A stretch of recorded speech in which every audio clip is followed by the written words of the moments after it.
Welcome to the module for social emotional learning.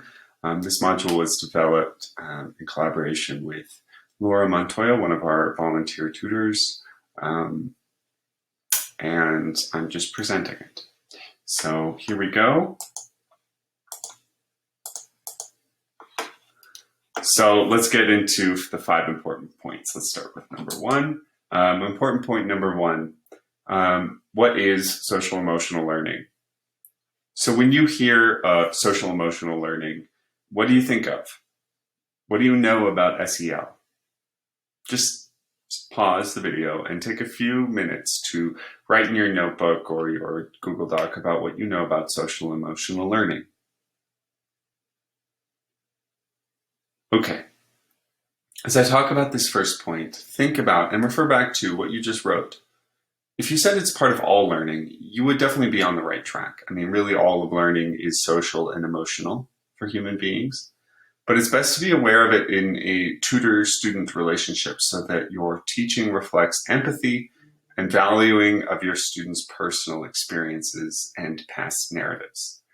Branching out from that, your student brings cultural, societal, and global contexts into the learning environment that you should be aware of and sensitive to. In general, social emotional learning, SEL, can address inequities and empower people to work together to create healthy teacher-student relationships and contribute to thriving schools and communities. So CASEL, which is the, let me throw my face up, come on. The Collaborative for Academic, Social, and Emotional Learning is a trusted source for knowledge about high-quality, evidence-based SEL, and has completed extensive research in this area.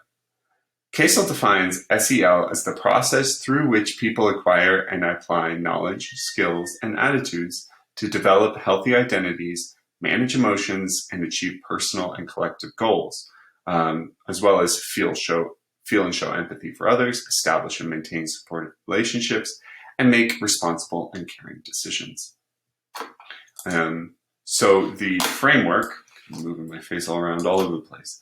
The framework updated in 2020 that CASEL developed establishes 5 areas of competence which are helpful in thinking about SEL and creating healthy and equitable learning environments to better enhance students' learning and development. So the CASEL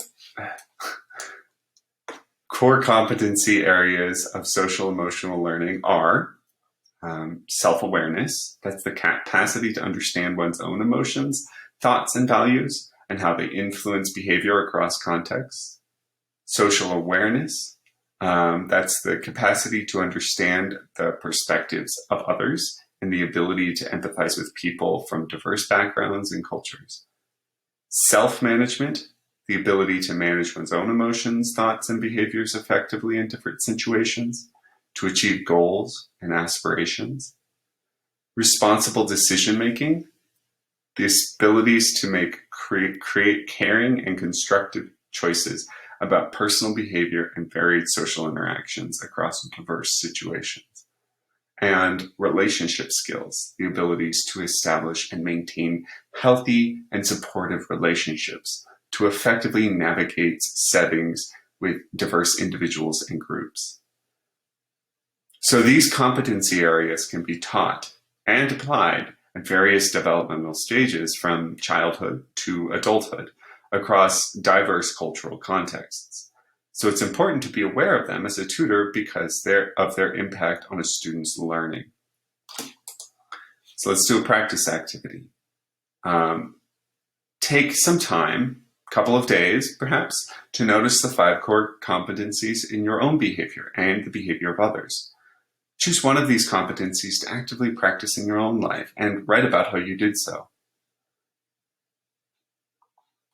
And then when we get to the in-person training, we will reflect individually on what word or phrase do we really connect with in this explanation of SEL and why. We'll discuss and share the reflection with partners and sort of examine how our understanding of SEL has been enhanced by different people's reflections. So let's get on to important point number 2 now that we've had our introduction.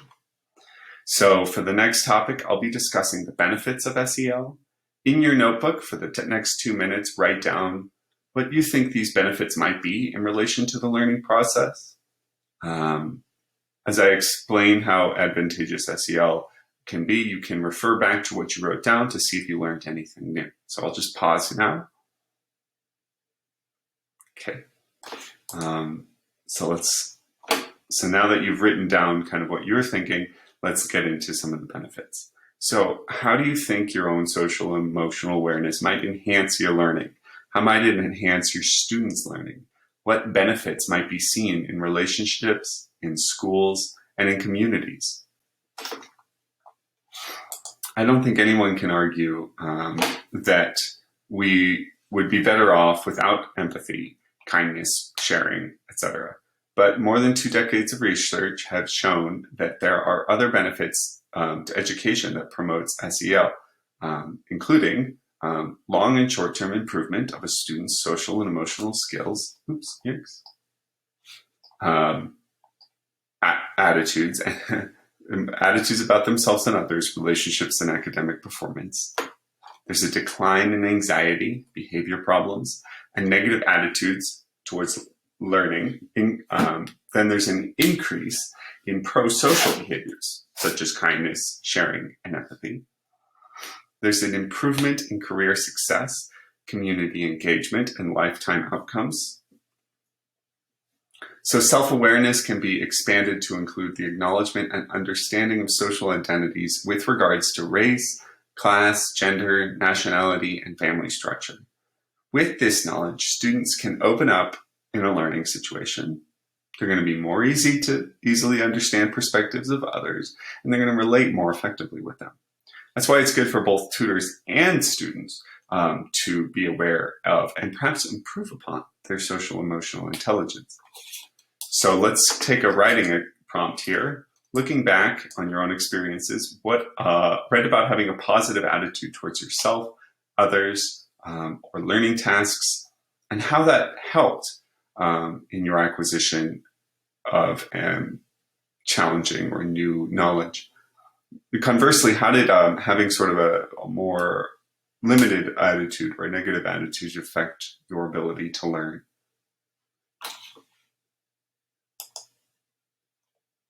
So now we're on to, after that writing exercise, on to important point number 3, the importance of empathy. So in your notebook, take some time to write about your understanding of empathy. What is it? How would you rate your level of empathy? Is there room for improvement? Again, as I talk more about empathy, look back on what you wrote to see if you expanded your understanding of empathy. Empathy is just one part of emotional intelligence. It's helpful to better understand it in a tutor-student relationship, especially to build trust, openness, and the desire to do one's best in a learning situation. It requires us to see things from someone else's point of view. And although empathy is usually developed as children, there are strategies that can be used to develop it further as adults in order to strengthen one's ability to teach and to learn. I will be talking about some of these strategies a little later. So first of all, there are 3 types of empathy: cognitive, emotional, and compassionate. Cognitive empathy is knowing on a thinking level how another person feels and what they might be thinking. It is helpful in motivating others and understanding diverse viewpoints, and it's based on thought as much as emotion. Then there's the emotional empathy, and that's when you feel along with another person, almost as a physical response. Comforting a crying person causes you to cry as well, for example. It might be helpful in interpersonal relationships and fields such as coaching and human resources. This type of empathy on its own can become overwhelming, too much feeling. So that's why compassionate empathy is more of a balance or middle ground between the first 2. You can understand another person's predicament and feel things along with them, but You can also be moved to help. It considers the whole person. To further build or improve your empathic response, first, observe how you respond to other people in different situations. Think about ways you can increase empathy in your daily life, and to help get you started, here are some ways to increase your level of empathy.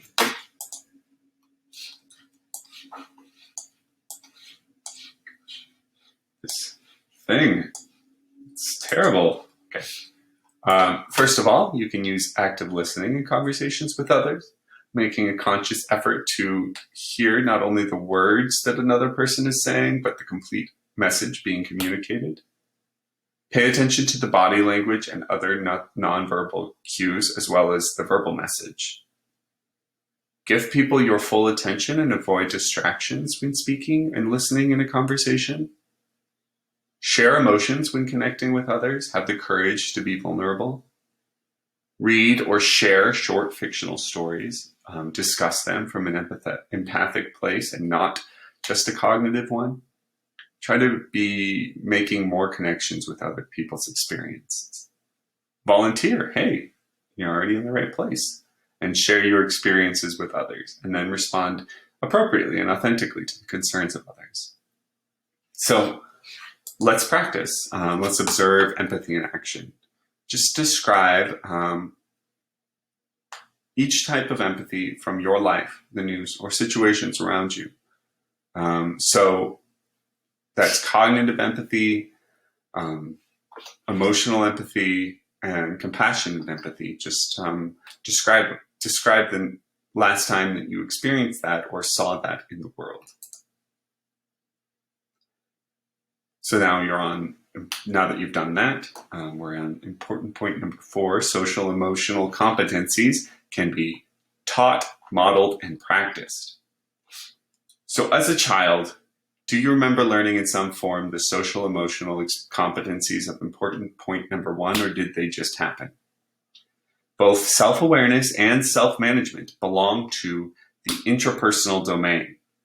These skills may have been taught as children through tasks such as learning to control anger, set goals, take care of and organize personal space like your bedroom or desk at school, and so on. Social awareness and relationship skills lie in the interpersonal domain. We remember being taught these skills starting in kindergarten. The phrase works and plays well with others on our report cards, and probably even before that at home. Responsible decision-making overlaps both domains and relies on personal behaviors and others' social interactions. Young children are often told in school to make good choices, to encourage responsible decision-making. But as an adult, there are also strategies that can be used to enhance one's social and emotional awareness, and also to help each student reach their potential and work from a place of trust. So these include using mindfulness. That's a way of paying attention that is intentional to the present moment. It is done with an attitude of non-judgment and can improve working memory and reduce stress. It can be as simple as closing your eyes and breathing deeply for a few minutes, or involve a visualization to reduce stress. Or it can be, noise isolation, focusing on one noise, describing it to yourself. Then you can name your emotion. If you're bringing, name the emotion you're bringing. Goodness. Name the emotion you're bringing to a situation or to class. Have courage to say you're feeling sad or angry or confused, so that you and your student know how each other is feeling and can better interact during the teaching learning process. And then if you're feeling stressed, write it down, ramp it up, throw it away, get a quote of the day. Introduce a quote that's relevant to your student or to what you're learning, or maybe something in the news. Discuss and reflect on the beliefs and experiences related to that quote. Do you agree or disagree? Do you share those beliefs? Could your students offer relevant insights from past experiences?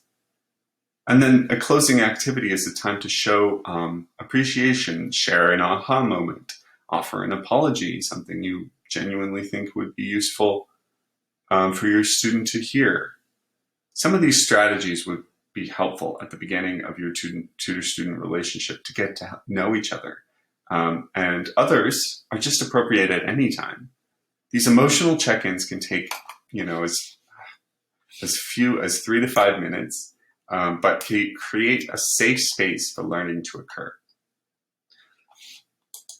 So practice a mindfulness activity, and this is sort of more of a long-term one. And then write about how it felt and whether it helped to focus, helped with your focus and learning. Or you can role play this circumstance. When your student comes to class and is obviously upset about something, describe how you would help him or her recognize the emotion and work through it so that they can benefit from your teaching. Which strategy might you use? So on to important point number 5, that is growth mindset versus fixed mindset. For this last topic, I will be explaining the difference between a growth mindset and a fixed mindset. So take a few minutes to think about and write about these two terms and what you think you know about them. Then as I'm explaining the topic, again, refer to what you wrote down. Did you learn anything new about the topic? Think about a situation where you're having difficulty learning a new concept or a subject in school, like math. Maybe you jumped right to, I can't understand this, I'm no good at math. Do you think this type of reaction might affect your ability to grasp the concept? So this is where growth versus fixed mindsets come into play in a learning situation. A growth mindset is the belief that you can develop your talents and abilities through good strategies and help from other people and diligence. Now, a fixed mindset, on the other hand, is the belief that the talents and abilities are sort of unalterable traits and can't be improved on. So it's important to be aware of these two mindsets and in the tutoring process, both in yourself and in your student. I mean, we're all a mixture of both. Sometimes growth and sometimes fixed, according to what we perceive as threats or challenges, mistakes, failures, criticisms. Are we inspired to try new things, or are we anxious and defensive in the face of new challenges? We need to observe ourselves as educators and find out what triggers anxiety, what makes us put up barriers to ourselves. And a growth mindset is going to have a profound effect on a student's motivation and learning. It can be taught. Actually, research has shown how the brain changes with learning. Neurons grow stronger when you work on hard things. But people experiencing a fixed mindset may be more resistant to working on new or difficult material. And this could become a crucial issue with adult learners when their tendencies and mindsets are more ingrained. But with your student, do watch out for adopting a false growth mindset, which is when the educators just praise effort. A tutor might frequently say great effort, but the student isn't really learning or progressing. Telling the student that they can do this or that they can do anything is a bit of a false promise. So instead, acknowledge when your student is not learning effectively and then work with them to find new learning strategies. Set high but attainable standards and work with them on how to start on the path to meet these standards. It's the educator's job to create a growth mindset environment by giving students meaningful work, honest and helpful feedback, and advice on future strategies, as well as opportunities to revise their work and show their learning. So, one last practice activity. Imagine one of your students' goals is to improve their computer skills. As you start teaching this skill, you find that your student is reluctant to try new things. They exhibit a fixed mindset by saying, oh, I've never been good at computers. So role play as a tutor in this situation and write about what you might do to say to foster a growth mindset in this student. Try to exhibit small, attainable steps, honest feedback, tasks related to the student's hypothetical interests. So pause, write down a little bit about your thoughts on this role play, and then move on. So this is our summary. Imagine that one of your students, this is our summary. What should we remember about SEL? Well, this is an approach that can be creating more equitable and authentic learning environments and outcomes. So it's helpful for educators to develop their own self-awareness, their own social emotional intelligence, their own cultural awareness, so that we can create and nourish safe and healthy learning environments for our students, and to develop their own practices of SEL on their own terms. So thanks for completing this module, and you can move on to the next module. Be sure to send us the practice activities that you worked on throughout the module. Thank you.